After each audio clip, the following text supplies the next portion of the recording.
Run this show from Monday through Friday, 9 a.m. to 10:15 a.m. Eastern Time each and every week, where we discuss all things NFT space, crypto, financial markets, technology, gaming, entertainment, and everything in between. I'm your host, Pio, here with my co-host, Nifty Nick, the funniest man in the business, King Kicks, the founder and CEO of Crypto Raiders. Can't wait to see what kind of juice they have coming with their new Cyber Stadium product.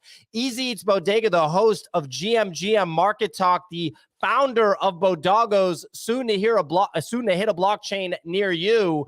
Signal, the host of Artist Spotlight, the ever getting better new content vertical at the Nifty. Spencer's here representing for institutional capital in the NFT space, absolutely crushing it with his fund. I sent you over a video link, Spencer, if you want to come on for the simulcast, buddy. Would love to have you.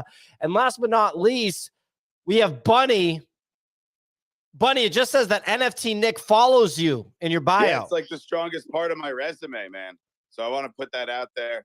We have some notable people in this space from time to time. So I want them to know that me and Nick, I mean, more than him following me, we're really two peas in a pod. Me and this guy are besties. So you said that it was the strongest part of your resume. So like when you're trying to like find work in the NFT space, you're saying that the strongest thing that you have to offer is just the fact that Nick follows you? That's one of them. I mean, yeah. Sure, it's on the front page. About to unfollow this guy. Dude, don't do that. I mean, hold on. He's joking. He's clearly joking. I just found out about it yesterday. Dude, I'm coming to New York so we can get some za soon, I thought, bro. Like, oh, you're coming to the pizza party? Oh, is there really a pizza party? I was thinking about it. I mean, based on the amount that it costs to book my favorite pizza spot, it felt like is it Sbarro? Yeah, exactly. Yeah, Sbarro is my favorite Italian and pizza spot. It's both of those things. To be fair, I used to like a good baked ziti from Sbarro, but I'm positive you did. That was in my youths. I'd say in middle school or something like that was I feel like the last time I really had that. Maybe high school. I also love I love the fact that Bunny's saying that he's gonna come to New York as if he's like coming from like this far, like he's got to get on a plane or something. It's like, Bunny, dude, there's probably a train that the NJ Transit's a nightmare, man.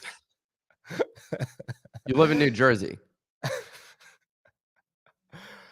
All right. Well, Nifty Nick, how you doing, buddy? What's going on, amigo? We're doing all right, man. Hey, I'm recovering from the devastating sore throat that I experienced yesterday. I took a cough drop, a cough lozenge, and it worked out. But I'm almost over it. It was. I thought that I may be hospitalized for my sore throat, but it turned out I'm not going to be.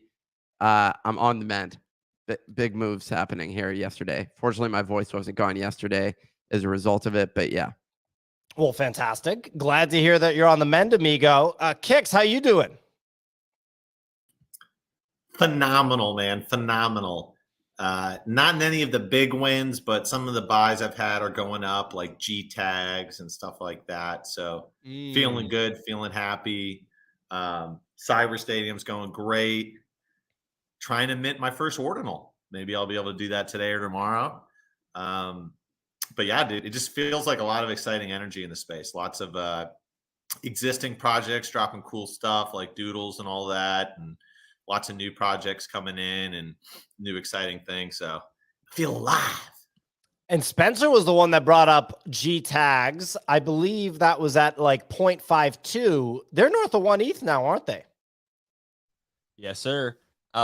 It was funny. I was posting about maybe selling a couple kind of recently, and someone was like, "You're selling here?" And I was like, yeah, because you know my cost basis on these. Like, of course I'm selling some here. I'm staying long a bunch of them, but I don't know. Whenever I 2x on something, it's hard to hold the whole allocation. It's like, okay, I can sell 20%, I can sell 50%, recover cost basis, and then just let the rest ride. And then I don't care where it goes because like Stress-free, man. Free rolling. stress-free, baby. It's all the house's money. And the best part too is not only was I buying them at 0.5, but I was buying them at like 1,200 ETH 0.5, right? $1,200 ETH. So that's not just a 2x. That's like closer to like a 3x, 2.5x. Yeah, well, if you tell anybody that if the word gets out you're selling 10 KTF assets, the mob's going to come after you. So it's just something you have to be prepared for. You're not allowed to sell that shit. Anyway, ladies and gentlemen, we have our daily question. The daily question, I'm going to tweet it out in response to the show, and we will be shouting out, the responses from audience members. Today's daily question: what is the last meal that you cooked? You had to cook it. What is the last meal that you cooked? Mine is bacon and eggs from local farms here in New York, as well as Ezekiel bread toasted with butter imported from Belgium and organic avocado on top of the bread. Okay. This question was so this is the most ridiculous question ever. Pio just wanted to answer his own question. He couldn't wait to articulate the fact that he doesn't just have eggs in the morning the way that I down a couple hard-boiled eggs, not caring which egg I got. He had to give you sources of literally everything that he purchased. If you reply to this question, I'm gonna be honest, that like in any way similar to the way Pio did, I'm gonna be disappointed in you. All right, okay. The two of you, big flexes, we get it. You can afford eggs. Okay. You boys got eggs. I cooked salmon. King of the castle. Salmon, quinoa, and asparagus is a go-to dish that I have for dinner. Some nice farm-raised salmon, right, Nick? Right off of that farm. Nope, it was wild caught. Sure it was. Wild caught and frozen, but was it flash frozen? I used to get Alaskan salmon that they would flash freeze on the boat. It was sushi grade. Is this question of the day? Pio is going to ask you the question and then also judge your dietary habits. Like, because what the hell is that? What if someone has boxed food that they cook that they made a rice-a-roni? What are you going to say to that? You basically are a human representation of rice-a-roni, Nick. You're an elitist food jerk. You know, that's what you are. So, and no one respects that. That's as offensive as being is wearing a mask to many people. Okay, but don't worry, I'm wearing the mask, and I'm a food snob. So the reality is, Pio, I don't cook because I'm eating 3 Michelin-starred dinners every night. I believe that. I definitely believe that. Easy. What's the last meal that you yourself, wielded the pan and crafted? A Caesar salad. Okay. I've been on a big Caesar salad kick. What part of that did you put on the oven? The chicken, the shrimp, or depending whichever type of protein I decide to add to it. Damn. So homemade salad. All right. I mean, that's pretty boss. I ordered a chicken parm last night. Bunny shared with us his Uber Eats bill monthly, and let me tell you, my man definitely does not shy away from the double orders. I'll tell you that much. Crockpot XYZ took 2 scoops of what looks like protein powder. A disgusting one. That doesn't count, Crockpot. It looks gross. Glad to hear that you're getting yoked. Why doesn't that count? See, that doesn't count. Again, we just validated exactly what I said. It doesn't count in Pio's world. In my world, it does count. Congratulations. You put 2 scoops of protein powder in the glass. Congratulations. You are a chef. Okay? Everyone else is posting photos. We have someone with a spindrift and 2 boiled eggs as a photo. They seem to be taking nutrition advice from me.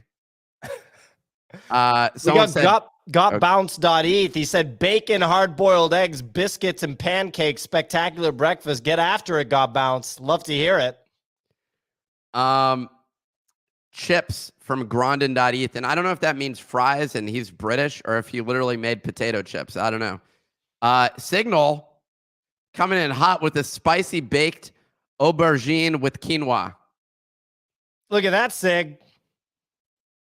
The Signal's a Yeah, chef. yeah. No, I mean, spicy baked over. And you know, when you eat your own cooking, you're like patting yourself on the back because it was so good. It was one of those dishes. But I mean, I stole the recipe. Obviously, I didn't steal it. I used a recipe, but it was just one of those. It was just one of those like moments. You're like, man, I should open a restaurant and only serve this dish. It was that good. I believe it. It sounds like it. Beardedgearhead.nft at Bearded Gear said he made some homemade jasmine rice and spicy chicken and had a whiskey and Coke. He's drinking alcohol on weeknights. He's got a crippling addiction, Nick. Sympathies. You know, I'm not sure what to say about that one. But I do see someone making pancakes from powder in the box. Powder like the mix, the pre-made mix. Yeah, exactly. Which falls into Pio loves using that sort of approach when he makes pancakes. Well, Nick, I've been at brunches with you, and you don't shy away. I think your go-to, I've seen you get it more than once. Oh, here comes another food setup for Pio. Is French toast. You really don't shy away from having like 30 grams of sugar for breakfast, starting the day off right, huh? Well, I'm not the only one that's eating French toast, Pio. So I appreciate your commentary. I'm not cooking that at home. If I'm out at a place that makes incredible French toast, then I'm going to eat it, okay? I'm going to get myself a French toast. Even if it's like, dude, I was at a spa this weekend. I hadn't had a massage in a long time. And there I was. And it was an overnight place.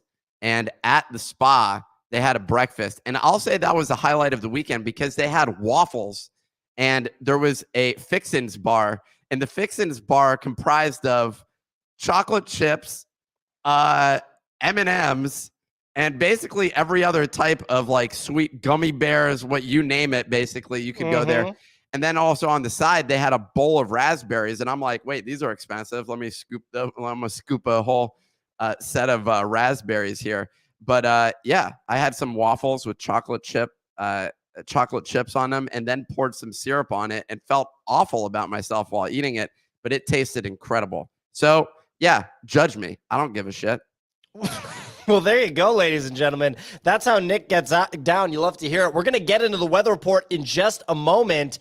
Wanted to let you know that today's show is sponsored by us, by our newsletter. Sign up at thenifty.com, THENIFTY.com to sign up to the newsletter. Nick, anything to add about the newsletter? I have the tweet pinned to the top.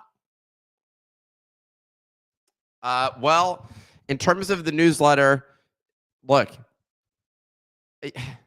I'm tired of telling people to sign up. I'm going to give away a portal today. That's what we're going to do. We haven't done it this week, and so it is time to do that.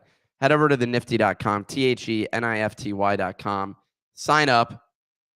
Look, for each subscriber that signs up, it helps improve my antibodies, and I need them right now to get over this devastating sickness, the sickness that has invaded my body for the past 36 hours, of which for about 14 of it, I had a very sore throat. It was a very sore throat. And, God willing, I'm going to be able to overcome this sickness. And so we need your help. So please sign up for the newsletter, THENIFTY.com. That's what I'm talking about, ladies and gentlemen. Well, I believe it is Signals Day for the weather report. I don't know if Kix is doing it. Oh, let's go. No. Yeah, let's go. Wednesday, guys, 8th of February, GM. Volume and OpenSea coming in at around 15.4 million. We've got a little bit of an uptick here. We're staying in the high mid-teens, which is fabulous for midweek. Onto the leaders, not a lot of change there. Apes are approaching 80 ETH. Doodles and Pudgies sitting sort of neck and neck. We'll see what happens there, while Clonex still just hanging on to 5. Over the past 24 hours, the biggest stories coming in. Obviously, we saw checks continuing to break barriers. Last night saw an all-time high of 2.8. If we look at sort of like the 30-day volume, even though Sewer Pass dominates, checks for just being, almost 4 weeks old is at number 3 in overall volume. So coming in behind CryptoPunks, but ahead of the memes by 6529.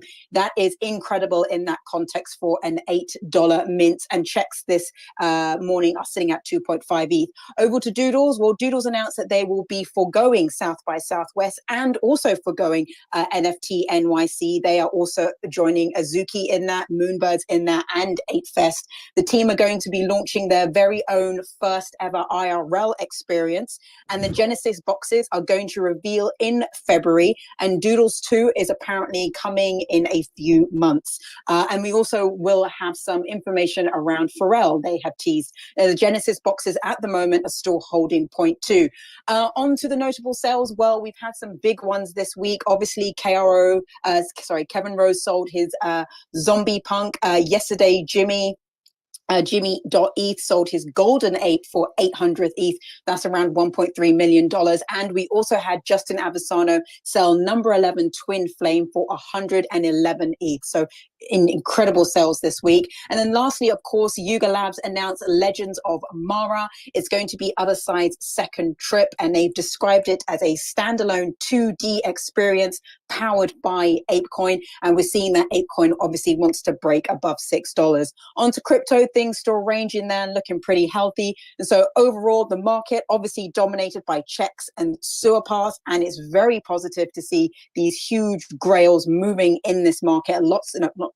Solid liquidity still there for purchases coming in over $1 million. For midweek, volume is good, action is good. So these next 24 hours is still looking like clear skies. Back to you, folks. Fantastic weather report as usual, Signal. Some other updates from the Nifty newsletter, the Daily Digest that you should subscribe to at thenifty.com, THENIFTY.com. Sounds like Nick is giving away a portal today to subscribers. So there you go. There will be updates. There's going to be zero representation of crypto companies in the advertising lineup for this year's Super Bowl championship game. However, this does not affect the Digidaigaku commercial. So we will get that Digidaigaku commercial, which has that free mint attached to it. Zeneca, friend of the show, friend of ours, the founder of Zen Academy, tweeted that he will be dropping a mint link today for free student IDs. These are going to be unlimited supply and soul-bound, a true open edition. So we'll have to see what happens with that. Saudi Arabia's digital government authority has signed an agreement with the Sandbox to collaborate on metaverse projects. Sand pump from 70 cents to 90 cents. Very, very interesting development there. Their first game they're launching there, they didn't reveal that, is Kill the Journalist. So pretty excited about that one. That was a good one, Nick. Yuga Labs announced Legends of Mara, Other Side, second trip, as Signal mentioned. Other than that, Signal pointed out some big sales. Jimmy.eth sold his golden Bored Ape for $1.3 million. Many were quick to point out that he has several tweets, like a half a dozen tweets, that are all favoring royalties. Royalties are not optional. We got to support creators with royalties. And then he turned around and sold that ape on X2Y2 and didn't pay any royalties. So that was pretty interesting. Other than that, a Twin Flames by Justin Aversano. I haven't talked about that collection in a bit. Probably the #1 photography collection that we've ever seen in NFTs.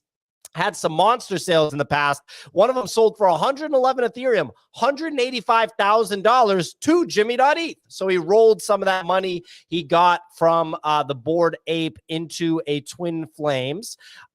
And then other than that, Pudgy Penguins. I know Spencer's a big fan. They're working with Sotheby's. Their account tweeted that they have collaborated to produce one of the first ever soul-bound tokens issued by a major company. These soul-bound tokens will permanently serve as a token of authenticity and participation for an auction. So got to see what develops there. Anyway, those are your updates from the Nifty Daily Digest. Over to you, Nifty Nick. Please take it away. Hey, excited about that, and also excited about a commenter that didn't enjoy my my joke.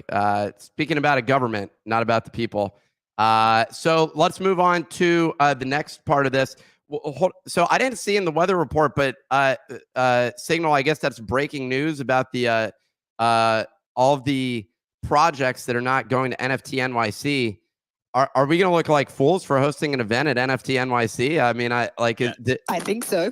I think so. It's kind of like, well, I mean, it's interesting because I think apes were the first ones to announce quite early that they're not going to ape fairs, and then you had Azuki who said that they're not doing something, and then now you have Moonbirds are doing proof of conference, and now you have Doodles who are saying they're not going. I don't think I'm not sure, but World of Women didn't do something. No, they did Art Basel, but I don't think they're probably going to do something at NFT NYC. So I think this year is going to look very different. Probably more smaller projects will do it, more maybe perhaps more art focused. But I think projects now are just sort of, preserving cash and not doing these sort of huge events, which are not, let's not say unnecessary, but they are in a saving mode rather than spending mode. Yeah, I mean, I'd love to hear from, if we're going to talk about that, I feel like Spencer probably has some pretty good insight. I did see, I think Frank and the boys over at D-Gods, after that fresh check that they got from old Polygon, they're ready to send it. They're renting an entire hotel. So 16 floors of a hotel, it sounds like they've booked. They went from 1 to 16. I'm just making that number up. But it does seem like they have a couple of floors that they've rented out for their party. I, for one, hope that we get into that one like we did in Miami. It was fun to attend that one, and I hope the New York one is good. Yes, go ahead, Spencer. Yeah, I was gonna say, I think it's interesting, right? Like, first of all, let's be precise here. Like you said, this year's NFT NYC. I think that's not quite correct, right? Because that would imply that it's an annual thing, but it's not. They're hosting it like every 6 months, and so I think there's just fatigue on everyone's part. I actually think that this NFT NYC, funny enough, will be a rather high ROI on hosting an event for a project. Because there's so few events going on, everyone's going to show up and there's going to be nothing to do, right? Because this NFT NYC, like, we don't have any of the major products hosting. Besides D-Gods. Besides D-Gods, right? Like, and that's bullish for D-Gods. And the Nifty. And us. Well, I mean, it's not fair to compare you guys to anyone else, right? Like, you're just incomparable. I mean, come on. It's the Nifty, right? But I think it's going to be rather high ROI. I'm curious to see who comes. Like, I don't know that I would fly out from another city for this NFT NYC. Like, it's just, maybe people will. I'm sure some will, but I think it's smart to preserve capital for a lot of these projects. Like, there's no reason to do it. I'd much rather they spend twice as much on an event when interest rates are looking like they might go down. Like, if there's any event to skip, this is the one. But we'll just have to see. When was the last time, hand to your heart, when was the last time you saw a project pump their project off an event? Just Azuki, right? Azuki, right? At NFT NYC. Maybe you could argue for Ape Fest, but like, there was this period of time early on in the last cycle. And I think I'll give them credit where credit's due. I do think Cool Cat's event in New York City has had a measurable impact on their brand. People saw that and they said cool. But there was a time when, like, oh my God, like a good event, like triple the floor, right? And that time is not today. I think I'm glad that people are starting to wake up and realize that. I also think, like, the last NFT NYC, we saw people executing on projects they budgeted for, they booked the venues like a year out, right? Like this one, that wasn't there. And so this is the first true bear market budget NFT NYC. We're stopping at the dollar store for this one. You're gonna come, no more like champagne, whatever. We're coming in. There's gonna be those little like inflatable dinosaurs. You put them in water and they go boom. They get much bigger. Like that's the utility today, boys. We're riding. Well, look, what people don't understand is you can have all people actually want to do is go to a place and talk to each other and maybe drink. There's like this impression like NFT degens, everybody drinks. The reality is like a very significant percentage of people, especially people that work in the business, do not drink. You go out to business dinners with people, they're not having red wine with their steak. Like literally, that's like a thing, And so anyway, when we did our event in London, and I can't wait to hear Nick's joke, when we did our event in London, we spent $4,000 on that event or something like that, like literally $4,000. Like I checked in with the bartender thinking we went way over. And I was like, anything under 15K is okay. Anything under 15K is okay. And I was like, what's the tab at? And he was like, $2,800 out of your $4,000 minimum. I was like, what? Like, excuse me? And that was a kick-ass event. Everyone said that we had the best event at NFT London. All people want to do is get together and hang out, and that's all you have to do. So wherever you can do that is a good thing. Nick, go ahead. your commentary on people not drinking is more of one where Pio's yet offended again. Not only do they not cook delicious meals, everyone doesn't cook home-based, farm-to-table meals every single day, but also these people sometimes don't drink, which is just offensive. How dare they? Regardless, I like Spencer's take on this, that there will be people there. When was the last NFT NYC though? There's 8 months ago. Okay, so it's almost a year that'll pass before the second NFT NYC. It's 2/3 of a year, and the one before that was 2/3 of a year before that. Is this one not in April? Oh, right. Okay, so it's actually like 10 months. So it's basically close to a year, and and I think inevitably, I don't think that there's anything. There's this like NFT event circuit. There's NFT Paris that's going down, and we have all the a lot of the same speakers rotating through all of them, and it's just, I mean, it looks dope. Like part of me wants to be there, but part of me is just like, what are we discussing at all these different events? And a lot of the people that are attending, I feel like instead it's more about like catering to your local audience. In our case. And so a lot of the people at NFT NYC are New York based. It also tends to be one that a lot of people fly out to. But most of the other events, people are not, I don't think everyone flies out to. They're much smaller and much more local. So regardless, I think these are all great opportunities. I think a lot of these projects have realized, well, we can host an event any time of year. And a lot of our audience will be interested in attending. So that's enough about the event side of things.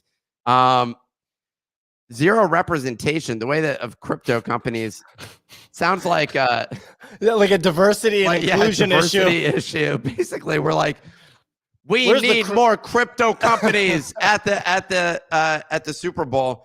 It sounds like they were like hurt by the FTX ad basically, and they're like, we don't want to touch that with a 10-foot pole, aside from the NFT entities that have been paying us so far and have closed deals. It sounds like it's more of a video gaming entity, I think, in their eyes, because like Gabe comes from video gaming, like Digidaigaku or whatever. Yeah, so I guess there's gaming commercial. There's Digidaigaku, but then there's also a couple others supposedly that made it in before the deadline, based on the what was it, CoinDesk article that I had read. Yeah, it's not a token; it's a digital collectible. So, I heard that it wasn't. So people were saying that like the Super Bowl banned crypto ads, and I've heard that that's not correct. I've heard that it's actually just exchange ads. Yeah, there's maybe not exchange ads, but it's also that I think a lot of them are just don't have the money to do it again, right? Like I think that's a big part of it. Besides Gabe, who's got $7 million to spend on a single ad? And right. Yes, Yuga Labs. Go ahead, Spencer. I was gonna say the other thing is, the diversity that I care about a lot from these Super Bowl ads is I want mostly my bags, which is what's happening, and so I'm very happy.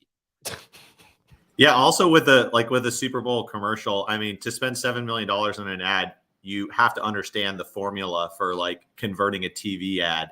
And mobile games, like I'm sure everybody's been watching TV and you've seen a mobile game commercial come across the TV like that. That business industry has gotten very good at like converting, via TV commercials. So like, even if Yuga could afford it, if they don't have the experience or like the on-ramp to like convert, then, what's the point? So yeah, I'm excited to see what Gabe does. One of the other formulas that they have to figure out, which is one of the most complicated ones, is my bank account minus $7 million is greater than zero. And that one, many people fail to meet that metric, and it's a challenging thing to do, especially with US dollars. That's something that a lot of people miss out on and don't appreciate the difficulty and challenge of 7 million. Damn, inflation has continued with these Super Bowl ads, huh? $7 million is a lot of money to spend. So I hope that pays off for them.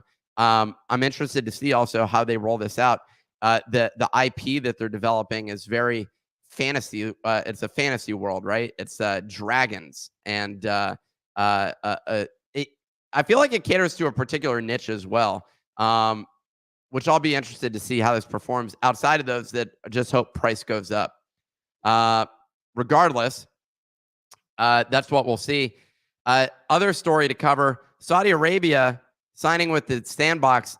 Man, that made the token go from 70 cents to 90 cents. I will say Saudi Arabia has made a major investment in the art side of things. I've seen them.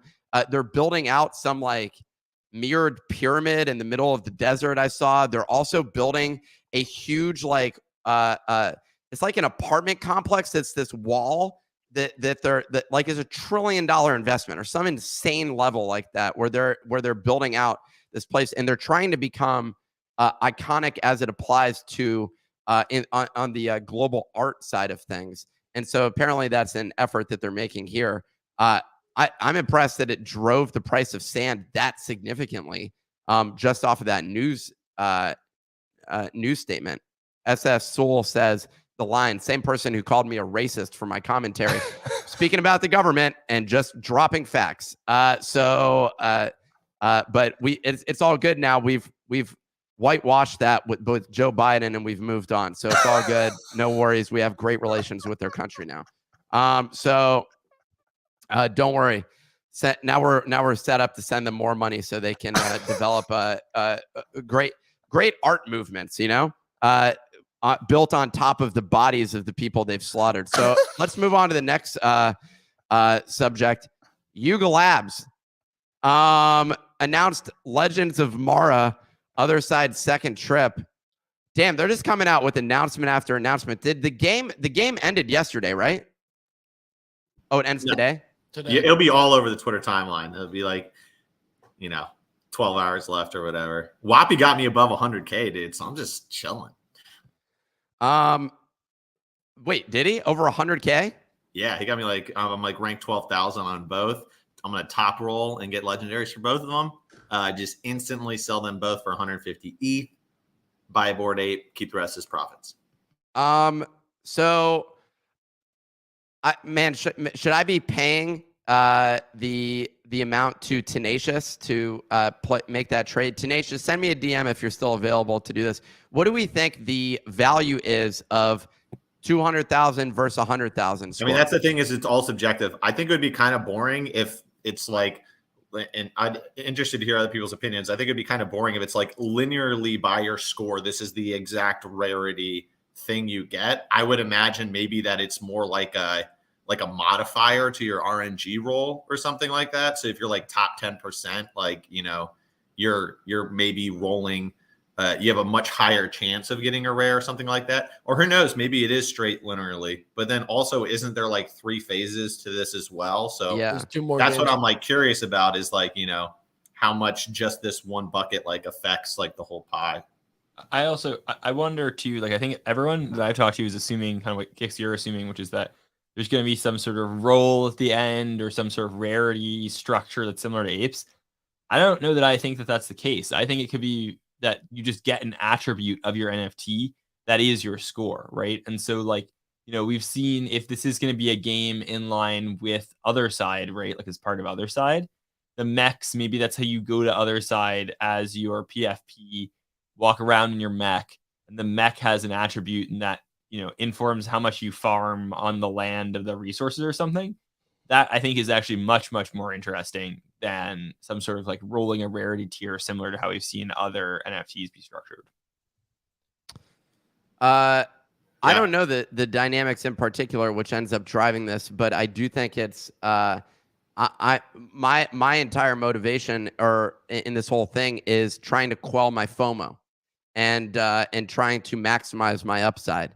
But I haven't played the game again since, and I still didn't put cardboard underneath my mouse to resolve the lack of a Cardboard? Okay, well, sorry, I don't have a mouse pad, and I thought yesterday was the last opportunity. Had I known that today was, I would have purchased a mouse pad promptly on Amazon, the entire size of my desk. Okay, and I would have just had a giant, my entire desk would have become a mouse pad. But unfortunately, I spent the day doing the PO's favorite activity for me, which was coding.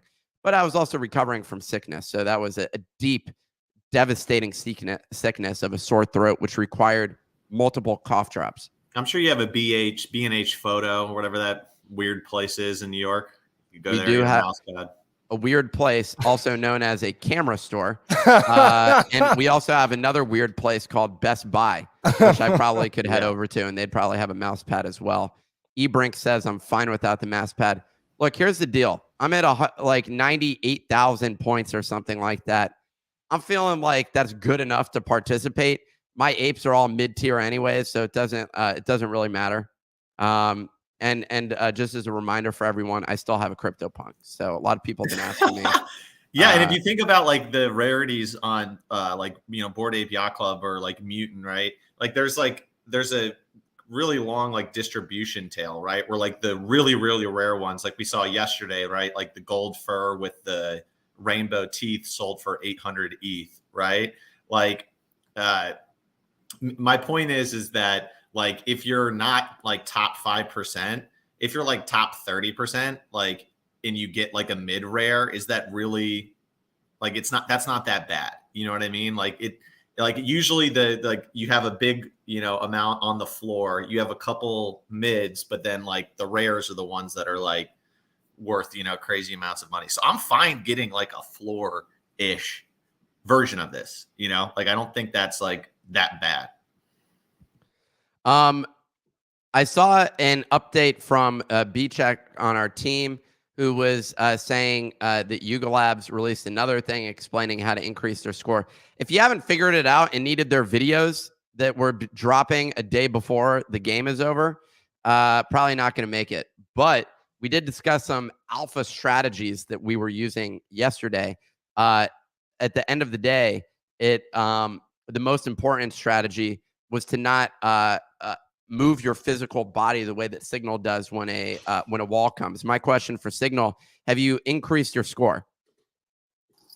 I'm glad that you ask. I'm proud to say I am now at 21K. So I'm really proud of myself because I actually took Easy's advice and used a cardboard box as my mouse pad, and I think that's what took me from 18K to 21.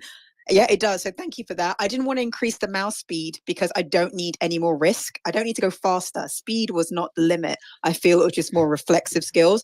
But going into actually making this a serious point, I'm on exactly the same page as Kix. I think you either want to be like a floor score, so you're near the liquidity when you get whatever you get, or to be completely rare and like in the top, so people will want it. So, you know, today, when the wallets lock, whoever has number one can actually sell that wallet. So they can sell that score if they wanted to. So if that was a fresh wallet, I imagine you could sell the wallet, and then you're just, you're gambling on how much value and expected future value does the number one wallet have. As I'm not going to have that problem, I'm quite happy to be where the liquidity is and just sort of at the bottom of the ladder where people want to, you know, churn and buy. So yeah. And Sig, you know, a wise man once said, it's not the quality of the mech you have, it's the driver of the mech and how you use it, right? So you and me, we may have some beat up mechs on the floor, but you best bet we're going to be gaming it out. We're going to be beating up the other mechs and, you know, just winning. Yeah. And many people, oh, sorry, go ahead. Sorry, I was going to say, and I also think as well, like the way the games will evolve, I think they're going to be smart and have different types of games whereby it doesn't matter if you're not. I forget the game of the. I forget the name of the number one gamer. Mongrel, thank you. So I think they can have different types of games. So someone like Mongrel will do really well in Dookie Dash, but I imagine perhaps when the other games come out, they could be more strategy based, and it's not about like how good your reflexive skills are. Yeah. So I think there'll be an opportunity to essentially up your ante with the other games if you stay in the ecosystem. So I'd like to just share a little thing on that note that you mentioned, Signal, about different games that you're particularly skilled at. I don't know if I shared this story before, but in 1995, I participated in Blockbuster's national video game. You're not Dr. Disrespect, bro. I'm just, okay, sorry. No, we understand that he's your Lord and Savior, but stand by for one moment. I'm about to explain how domineering I was. So in the Blockbuster World Championship or national, I don't know whether it was global or national, it doesn't matter. I went across the street. I went up to compete, and I showed up. And the thing is, they don't tell you which game you're about to play. And the game that they picked out was Judge Dredd, a game that literally I didn't even realize existed. And I just butchered the whole thing. I sucked, and I went home and cried myself to sleep because I wasn't good at it. So if you're wondering about the level of talent that I bring to this space, that's the quality. It's someone who previously failed miserably at the Blockbuster National Video Game Championship. And it was disappointing for me because there was another game or not, a movie, I forget what it was called, where there was the kid with the power glove that went to his video game championship and won the entire thing. It was like it was really just one promotion for Nintendo, frankly. He went and won that game, and I thought I was like that kid, and I went to go play, and I was nowhere like him. Is it The Wizard? The Wizard.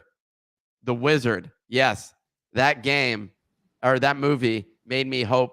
1989. Nick was just a young kid at that time. Fred Savage. I was born that year. All I got to say, if it's a strategy game next, you better watch out. I see Spencer flipping those, shuffling those Magic the Gathering cards. I happen to play that game myself, and I think if it's a strategy game next, y'all are going to get dunked on. The last movie of inspiration, Hackers. I also turned out not to be the world's greatest hacker, but I've been, aspiring to become that ever since then, and that's why I still code occasionally within our business. Let's move on to the next storyline, and not stories about me and my childhood and the decisions that I've made, driven by my own weaknesses over the years. Okay, Nick, you're a great guy, dude. I've watched you play Rocket League. You can still hit shots, bro. I can hit shots with the best of them. Thanks for bringing up that story, because at VCon I was out there. You don't have to say the whole story. I was just giving you a quick compliment. Okay. Well, thanks for throwing it back to me. Twin Flames.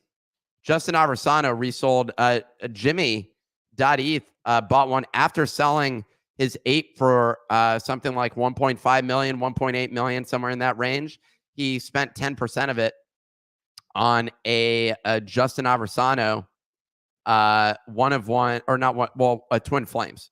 185,000. Glad to see that those are still retaining value and people are collecting it. That's pretty incredible. Apparently, recent sales of it have been between 60 and 70K.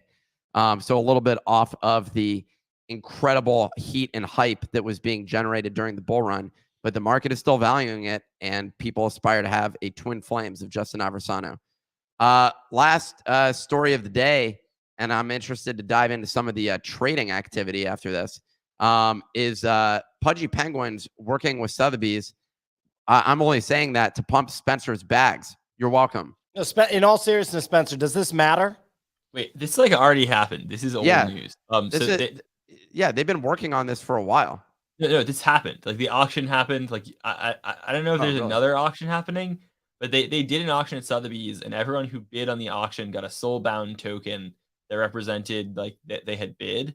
So I don't know why this is. I mean, I can look if there's been new news. I didn't see any yesterday. But yeah, I don't know. Like they've been done, had a Sotheby's collaboration, and you guys are just kind of late to it. I don't know what to say. Well, we like to break the latest news here on the show every morning, Spencer. So thanks for confirming that news was in fact accurate. Nick, the thing here is that when they say the latest news, they don't mean late news. They mean the most recent. Just so you're aware. Oh, interesting. Okay. I think clearly I got that word wrong and I didn't understand it. But shout out. It's some more latest news. The Egyptians have discovered papyrus and are writing on it. Now we're talking papyrus. Papyrus sounds like a papyrus. Papyrus, baby.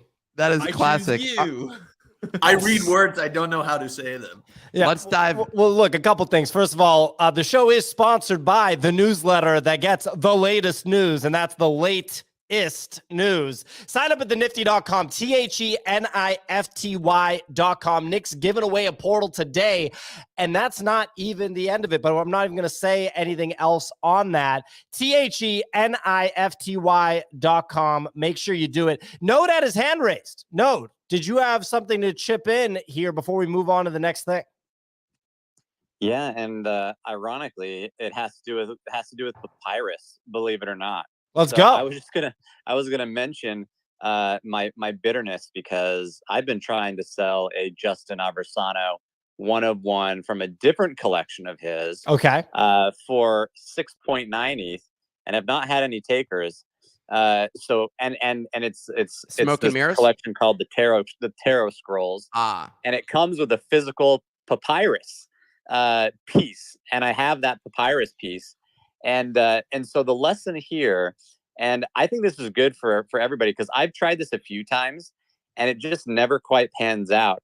And it's the fact that one artist, even no matter how big they get one collection that is like a grail collection, right? And I was kind of thinking about a year ago, like, oh, I'm gonna get this, this second collection of Justin Aversano. It's gonna be epic. It's a 1 of 1. And there's just, I didn't stick to my thesis that all value accrues to the top. And that applies to artists themselves. Like they're going to get one collection that's going to be like the premium top tier. And then good luck on everything else. Maybe it's okay, but it's not even going to come close to their what quote unquote grail collection. So, well, good luck selling it. That's my conclusion. But I got one of those Tarot Scrolls as well. Was supposed to receive one, never received it in the mail. Justin, if you're listening, what's going on, dude?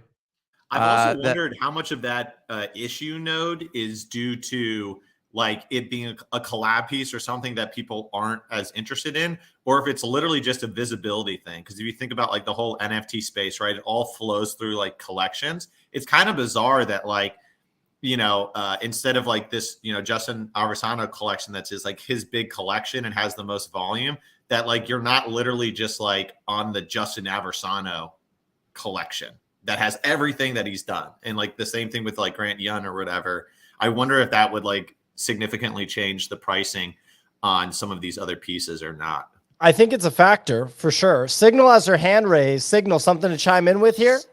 Yeah, it's actually a question for Node. So Node, I don't know if you've seen this, but obviously you got checks at 2.5. One of the plays at the moment is to start buying Jack Butcher's 1 of 1s on Foundation. So I'm starting to see, and there has been in the last couple of days, movements there. Given your lesson on Aversano and not owning his Twin Flames collection, do you think that's a good move or not? I think it 100% hinges on the future success of checks, right? And I think there is some value there. A lot of times what people will do when an artist is about to let's say they have a successful collection they have a successful drop on art blocks, for example, there tends to be maybe a small halo effect on some of their other work, right? We've seen this with Grant Yun, actually, the reverse, where his 1 of 1s keep getting bigger and bigger, and then people discovered that he actually has a generative collection, and so that has since doubled recently. But I think it's I personally wouldn't do it as a full-on strategy, just because it's a lot of risk and you never know. And as I'm learning, 1 of 1s happen to be kind of the liquid. So kind of. Yeah, I mean, dude, buying an expensive painting, good luck selling that quickly. In terms of, well, unless you lower the price substantially, then there's always a buyer. I'll buy it from you, Node, for 0.25 ETH. So you got a standing offer there. I may even give you 0.4. Excellent. Very generous. Very generous. Thank you. The way that hype follows artists is just an interesting phenomenon for me to observe. And I guess that's just kind of how the market operates in general. Jack Butcher's stuff has been available for a long time. He's been producing stuff through Visualized Value.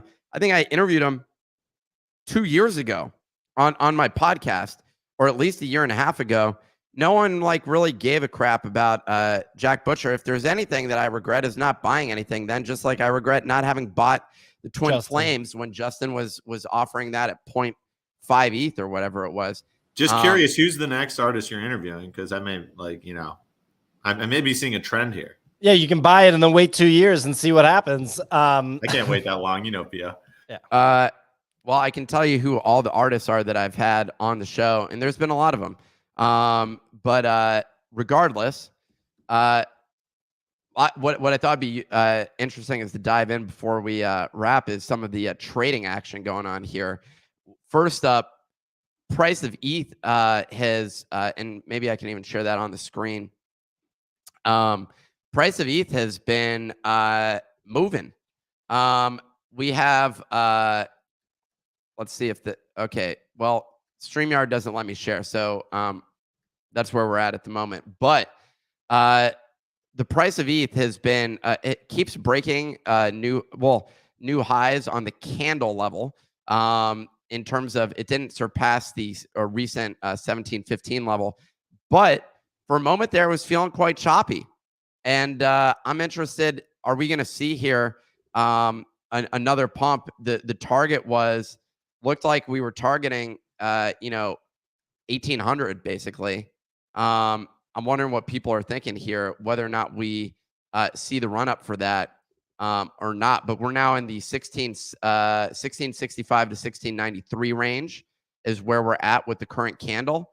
And I'm hoping that we can sustain that. Easy. Are you trading any here? No, I'm not. Do you have any exposure? What'd you say? Do you have any exposure outside of like a nominal amount? Like, I mean, I'm just not like going long or short on it. I'm still holding the bags that I was buying in at, like my DCA bags. I'm just not taking out like additional swing trades on it at the moment. I didn't really like the Fed announcement yesterday was a concern for me just from like a overall standpoint of how the market's moving. Like when you look at it, we saw a huge pump right when they announced that this year is probably going to see a decrease in inflation.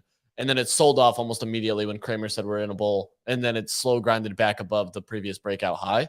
So it looks like it's going to continue to trend higher. But like for me, seeing that price action, I think we just chop. Like right now, I think we're still like not in this like complete blow off top region. I think we're still in an area where it's going to consolidate here. I'm looking still like it's tough to say. Like I think Kicks was spot on when he said 1800. Which could happen, but I think it's going to be a slow grind up, not like a massive candle up.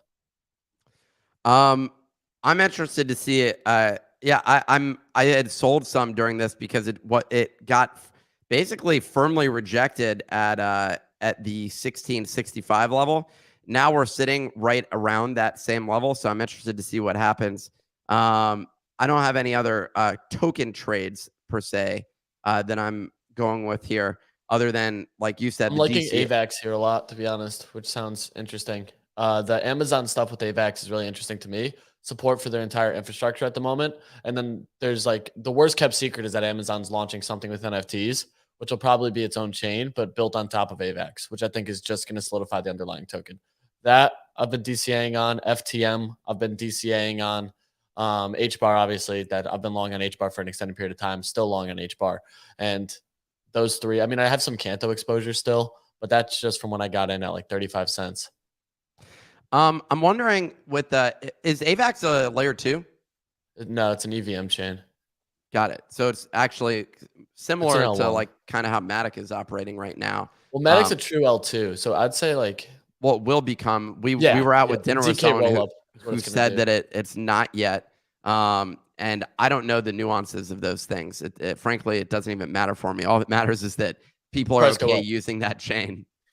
Yeah, I mean, AVAX is its own. It's still EVM compatible, lower gas fees. I mean, we saw a massive like run on it when like Wolf Game gained traction because the low gas fees let a bunch of DeFi games take off like that. You even saw DeFi Kingdoms launch on AVAX as well. So there was like a bunch of interest there, which I think helps. And you see a lot of like Aave and other farming techniques from a DeFi perspective play on the AVAX blockchain. What are the trades right now? We exhausted the checks. Well, does checks go higher? And are there any other NFT like lower I actually price? bought into Boots today by Jeremy Booth during the show. I was taking a look at Punk Statistics tweet, and the chart on that looks really good. You're continuing to see buy pressure and it trend higher, which is good in my opinion. I bought in at 0.15 on that. I actually doubled down on my Memo Angelus to Kill a Bears play because they keep rolling out more stuff. And yesterday on YouTube, me and Bunny went through their entire ecosystem, and it looked like this is setting up for their next mint to Kill a Cubs, where they've never done a mint for the actual PFP project, but they just teased one of the one-of-ones. And it's the exact bear that's biting this monster, wearing the monster as headgear. So for me, I think that like all of our thesis was that this is going to be some type of like choose your own adventure storyline with the open editions burning to make your choices, and that's going to play into it. So that's kind of my thing. And the speculation is they shared an image of 100 of the items with 6 of them on fire. So the speculation is that you'll need 6 to burn. So I doubled down on that, and I'm at what number? At what price? Right here, 0.05. So I bought another 10 at 0.05. All right. It says Boots by Jeremy Booth when I go on OpenSea is 0.15. This is Killer Bears. Boots I bought in at 0.15 as well. So these are the 2 plays I'm looking at. I'm still holding my dark flexes with the snapshot today, but there was also that mint overnight called On the Edge of Oblivion. That's an ordinal play. So a lot of people are getting into these Bitcoin plays because ordinals, the tough part is that there's a lot of like speculation on how to actually get them, and it's not easy. It's all command line, so you have to actually be somewhat aware of like the computer and how to use it, and the general consumer is not. So this is a way for people to actually get into ordinals with the Edge of Oblivion. It pumped to 3.5 last night, just retraced to 1, now back to 2. I'm staying away from it, and I know it's probably a bad decision, but I don't feel like putting 2 ETH exposure on a small supply when liquidity could dry up any moment. We also saw Chungo's run, which their Discord is nonstop. I exited those, but there's a lot of opportunity in NFTs, which I think ETH chopping here from like the 1650 to 1700 range is opening up a ton of opportunity. And as sewer passes get solidified today, I think that price action trends down as people take profit on the lower point ones. And then as we get closer to the summoning, people start buying back into those. We've seen G tags take off because of the Yuga exposure and it being a burn to reveal PFP. So, I mean, there's a lot of movement right now in the market, but like I'm trying to just find plays that are sub 0.2 area because we saw checks consolidated in that area before breaking up, which is like, I know I'm mentioning a bunch of projects, but that's why I feel good about Boots. That's why I feel really good about this open edition, because these low cost projects, even in this market, checks showed that there's massive upside and there's still a lot of liquidity in play here. I mean, I like these theses. I don't trade enough to like. Part of me is just hesitant on this, and I also like liquid assets. Like Matic is one of the coins. I said there wasn't one that I was trading. Matic up at 1.3 now. It continues to be one of the most bullish. What's that? It's gonna go to 1.7. That's my target. 1.7, pull back to 1.4. I mean, this is as bullish as or it's pretty dang bullish. I feel like in the bull run, it only made it up to like 2 or something like that. Maybe I'm completely wrong. Maybe it went to 3. Oh, I think an all-time high was like 2.7 to be honest, which is pretty wild. Oops. Yeah,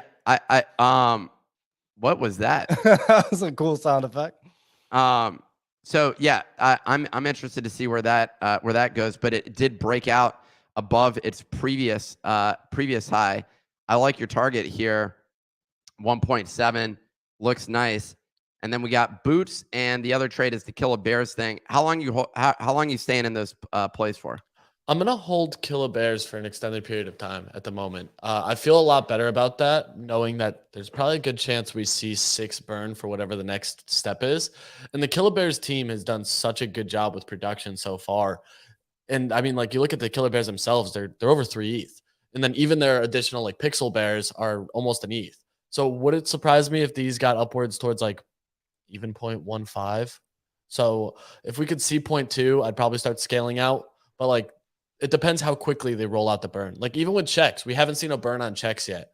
And these things are all touch 3 ETH. So like, I think whatever project gets the burn live first on some of these like bigger primary caps will end up running really well. Jeremy Booth, his style of art reminds me of who am I thinking of here? Who's crushing it right now? oh my God, I'm blanking on the name. Grant Yun? Grant Yun, there you go. Similar as Grant Yun, I feel like in terms of style of art.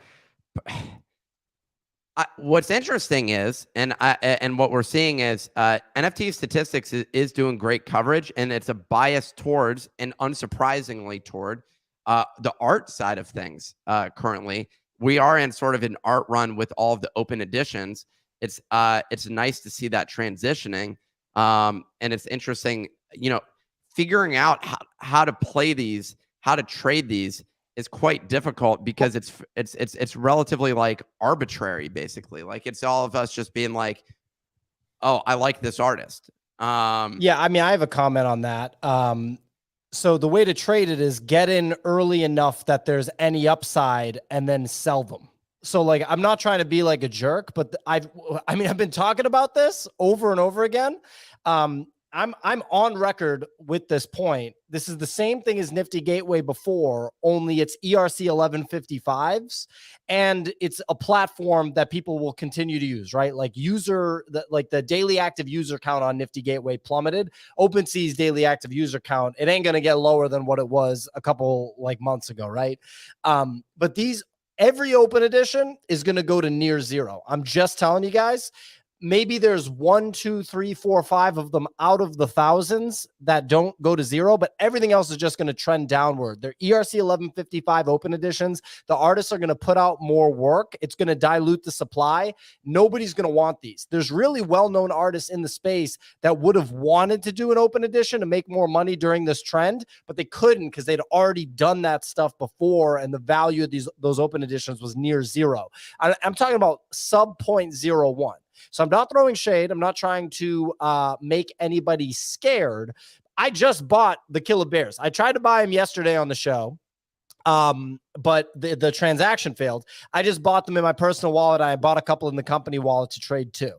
And so like I'm ready. I'm going to be ready to sell those when it goes up, but the long-term trajectory is going to be towards zero. And I'm not trying to be a jerk, and the Killer Bears fans are going to try to kill me for this, but that's just how NFTs work, is that like over time they go to zero unless there's like a big effort to keep it maintained. Maybe there's like an exception with 1 or 2 of these things, but I'm just saying, like, if you're buying a random open edition ERC 1155 that was made on Manifold, the eventual value this one was a Manifold. That's where you're wrong. They launched on their own website. But no, I do agree. Like a lot of these too. And like I said, it all comes down to like the burn mechanic. How quickly can you make this supply basically go to zero? And either the price goes to zero or the supply goes to zero. There's no in between.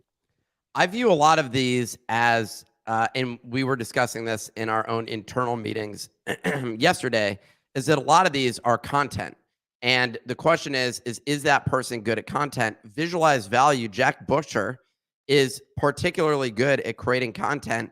And the fact that like his Instagram has a huge following, has for a long time, and he's particularly effective at infographics. His strategy, I think, is to keep updating. He has a system in place to stay on the treadmill that is content. And from that standpoint, if there was one that I was betting on, I think his actually does. I kind of understand why it's valued the way that it is because he has a sustainable system in place. When I think of other artists who, frankly, in this moment should be prolific with the art that they're creating and developing their brand via having prolific art that performs well on social media, there is a correlation between those two things. So if you're able to create things, Pudgy Penguins is a great example of this, where they have a team that's churning out GIFs that are generating attention. They're good at that particular medium, and that's the medium of which NFTs is trading. So if you're betting on a team right now, to me, it just seems inevitable that if you're good at social media and the team is effective at social media, and I don't mean pump and dump social media, I mean sustainable demonstration of creating content. I haven't thrown Doodles into that bucket, to be honest. The only distinction is their artist is now full-time on staff, and a co-founder. But so I'm interested to see how that happens. To Pio's point, I agree that the majority of them are going to go closer to zero than not, primarily just because of the supply, and that what we're printing here is and ERC posters. 1155. Yeah, and what we're printing is posters. That's how we're kind of viewing it as well with some of the stuff that we're working on. I'm giving away too much, but like that's kind of like how we're thinking about some of those different things, is that they are posters, thousands of them that exist. And it's cool. You're buying like a comic, or you're buying commentary on today, and you can own that thing. You can print it on your wall. You can do whatever you want. If you particularly connect with that piece, congratulations. You got a dope piece of art that you bought. And by the way, not all art costs $100,000.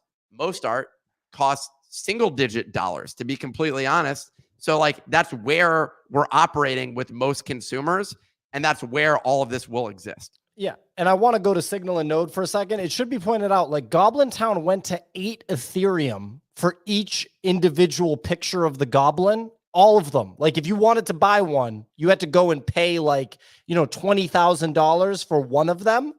And now it's 0.6 Ethereum for them. Do you know what I mean? Like that's a 90+% drawdown off of an extremely high price. And that's not even an ERC 1155. That's like more of a fastball down the middle, so to speak, for the NFT space. Signal, or Node's been waiting actually. Node, what's going on? Then we'll go to Signal. Yeah, well, totally agree with all the sentiment. I think the one thing to think about with an open edition is just, are you willing to make a bet that the artist can transform from being an artist to a entrepreneur, project manager, community manager, all of that, which I don't know if they all want to do that. I don't know if they think that they're getting into that, but that's exactly what you're getting into if that's the case. Yes, Node, or you're betting that they become a big deal in the traditional art world. That's the equivalent, right? Correct. Yeah. If they get huge, in either world, and continue to just dominate, then of course, even still, I would just wait until the open edition. That's what I do. I just wait until the open edition is done. And then I know the supply, wait a week or two. And if you really love that piece for the art, go ahead and scoop it up for a sizable discount. But I did want to leave the crowd with one bit of alpha, I suppose, which is there is an Art Blocks drop happening next week. I think it's on the 13th. It's the same, it's by Mount Vitruvius, and it's the same guy that did Mind the Gap, which was the very first collection on GM DAO, on their collection. And I gotta say, like, this drop on Art Blocks, it's not a curated, which if it was, I would be like, this is going to be a slam dunk. But it looks so good. And so I think there is like a greater than 50% chance that this drop is one of the very few kind of Art Blocks drops that's not a curated drop. It's just a presence drop that is actually going to rip, because the art looks, in my opinion, it just looks freaking rad. So I'm excited for that mint next week. Which that's the Two Trace by Florian Zimbrun, or is this a different one? No, I think that one's out right now. It's by it's called Render's Game, by Mount Vitruvius, I think. I forget his actual name. Like, yeah, I forget the actual name of the artist, but yeah, it looks awesome to me. So maybe I'm crazy, but I'm excited about it, because I think it's, it's going to be one of the ever since Art Blocks has switched up their, the way they name things, I think this is going to be one of the breakouts for the presents category. So I actually like the one that's on there right now, the Two Trace. Yeah, that one looks nice too. This is all opinions, though. It's difficult to say. Render's Game looks like line drawings from like my notebook back in the day, where you just like take a ruler and make lines. Anyways, long story short, you should sign up at the Nifty, THENIFTY.com. Get on the list. We'd love to see you there. Oh, I got to give away a portal. You got to give away a portal. While you get that ready, I do want to shout out our artist spotlight of the week. That's Connor Codmass. And so if I'm going to pin the tweet to the top that actually has one of the clips from the artist he's going to be doing some work for us also. Oh, fantastic. I mean, that's what I love to hear. So yeah, Signal sat down with Codmass, badass artist. His objective as an artist is to recreate a sense of nostalgia. Everybody loves nostalgia for a time that you've never known. His aesthetics are a blend of vintage and modern design, and he tries to, again, capture that sense of nostalgia, trying to call back to a simpler era. So absolutely love, Codmass's work. I've pinned that, that artist spotlight to the top. The artist spotlight program is not sponsored. It's, no one's paying us for it. It's just an opportunity to showcase artists in the space and try to, get them some attention and get them some hype as they go through their work. Cause there's so many talented artists in the space that are not printing money and are not, doing open editions, generating $2 million at a time, but they're still making sales. They have quality collectors and they're in the game. So shout out to Codmass. Nick, do you have the winner for the I do. giveaway? It's Joe Urias. I don't know how to pronounce his last name. Uryasd. Great guy. You know him? Played golf with him once, yeah. Well, sounds like he's got a great stroke. Congratulations on winning your portal. If you sign up at thenifty.com, you have a chance of winning that as well. We're going to be giving out more of them in the run up to whatever the next thing is that we drop. And no longer giving timelines or anything with any of this stuff. We're just going to hit you right in the face with it. So anyways, appreciate y'all tuning in. Pio, you got anything else? No, that's it. Thanks a lot, ladies and gentlemen. That's our show.